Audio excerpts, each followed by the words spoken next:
স্বাগতম আজকের বিশেষ সংবাদ পডকাস্টে। আজকের আলোচনার বিষয় ভারতের দীর্ঘদিনের অভ্যন্তরীণ সংকট, মাওবাদী আন্দোলন এবং সাম্প্রতিক আত্মসমর্পণের ঢেউ। 1967 সাল, পশ্চিমবঙ্গের দার্জিলিং জেলার একটি ছোট্ট গ্রাম নকশালবাড়ি। সেখানে ভূমিহীন কৃষকেরা জমির অধিকার নিয়ে বিদ্রোহ করে। পুলিশের গুলিতে কয়েকজন মারা যায়। এই ঘটনাই ভারতের ইতিহাসের নতুন অধ্যায়ের সূচনা করে, যা পরবর্তীতে পরিচিত হয় নকশাল আন্দোলন নামে। চীনের নেতা মাও সেতুংয়ের দর্শনে অনুপ্রাণিত হয়ে এই আন্দোলনের মূল স্লোগান ছিল, রাষ্ট্রশক্তি বন্দুকের নলের মাধ্যমেই দখল করতে হবে। এই দর্শনের অনুসারীরা পরবর্তীতে পরিচিত হন মাওবাদী বা নকশাল হিসাবে। মাওবাদীদের প্রধান লক্ষ্য ছিল জমির মালিকানা আদিবাসী ও কৃষকদের হাতে ফিরিয়ে দেওয়া, বন ও খনিজ সম্পদ থেকে বহুজাতিক কোম্পানি ও সরকারের একচেটিয়া দখল ভাঙা, গ্রামীণ ও শহুরে দরিদ্রদের সংগঠিত করে একটি বিপ্লবী যুদ্ধ গড়ে তোলা, ভারতীয় গণতান্ত্রিক কাঠামোকে অস্বীকার করে জনযুদ্ধ বা পিপলস ওয়ার চালানো।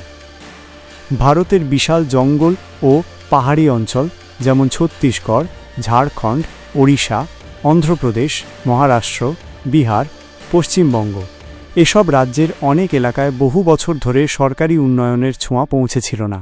রাস্তা নেই, স্কুল নেই, চিকিৎসার ব্যবস্থা নেই। এই সুযোগে মাওবাদীরা স্থানীয় মানুষের ক্ষোভকে কাজে লাগায়।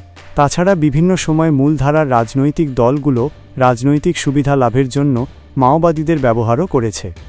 মাওবাদীরা গ্রামে আদালত বসাত, সেখানে ছোটখাটো বিরোধ মীমাংসা হতো।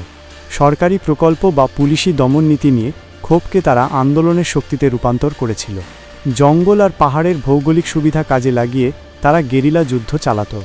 ফলে একসময় ভারতের 90টিরও বেশি জেলায় তাদের সক্রিয় উপস্থিতি ছিল। এই অঞ্চলকে বলা হতো লাল করিডর। মাওবাদী আন্দোলন ভারতের অর্থনীতি ও উন্নয়নে মারাত্মক প্রভাব ফেলে। খনি, শিল্প, রেলপথ প্রায়ই মাওবাদী হামলার শিকার হতো।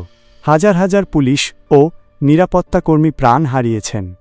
সাধারণ গ্রামবাসী দ্বিধাবিভক্ত, কেউ তাদের সহযোগিতা করেছে, আবার অনেকেই ভুক্তভোগী হয়েছে।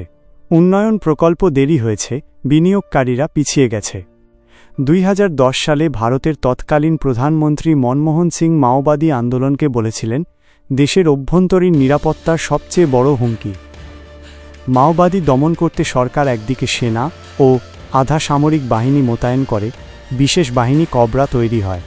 অন্যদিকে শুরু হয় আত্মসমর্পণ ও পুনর্বাসন নীতি, যেখানে মাওবাদীরা অস্ত্র ফেলে দিলে দেওয়া হয় আর্থিক সহায়তা, বাড়ি, জমি, বাচ্চাদের শিক্ষা এবং নতুন জীবিকা গড়ার প্রশিক্ষণ।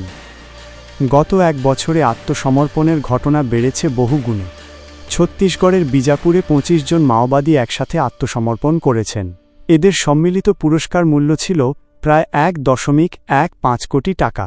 গারিয়াবান্ধে 20 বছর ধরে সক্রিয় থাকা এক মাওবাদী নেত্রী, যার মাথায় ছিল 8 লাখ টাকা পুরস্কার, আত্মসমর্পণ করেছেন। তেলেঙ্গানায় 43 বছর ধরে লুকিয়ে থাকা কিষেনজির স্ত্রী পদ্মাবতী, যার ওপর ছিল 25 লক্ষ টাকার পুরস্কার, সম্প্রতি আত্মসমর্পণ করেছেন।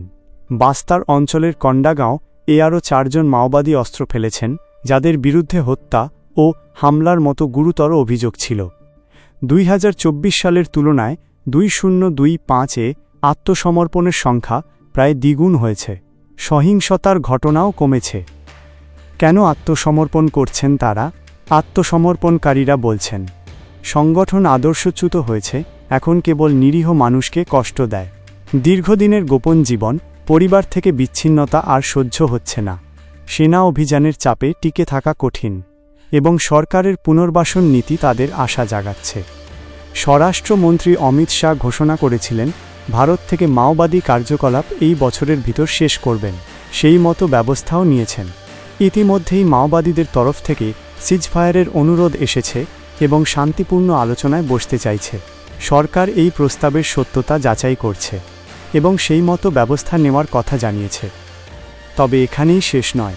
সরকারের পরবর্তী চ্যালেঞ্জ, গ্রামীণ ও আদিবাসী এলাকায় প্রকৃত উন্নয়ন নিশ্চিত করতে হবে। শিক্ষার সুযোগ, স্বাস্থ্যসেবা, কর্মসংস্থান না বাড়ালে ক্ষোভ আবার জন্ম নিতে পারে। নিরাপত্তা বাহিনীকে অবশ্যই সাধারণ মানুষের আস্থা অর্জন করতে হবে।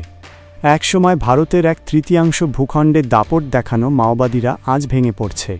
আত্মসমর্পণের ধারাবাহিকতা দেখাচ্ছে শান্তির পথই শেষ পর্যন্ত বিজয়ী হচ্ছে।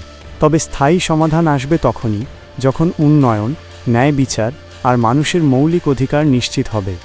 এটাই ছিল আমাদের আজকের বিশেষ প্রতিবেদন, মাওবাদ থেকে আত্মসমর্পণ, ভারতের লাল করিডরের গল্প। শুনবার জন্য ধন্যবাদ। ভালো লাগলে শেয়ার এবং সাবস্ক্রাইব করবেন। আপনার মতামত কমেন্টে জানাবেন। নমস্কার।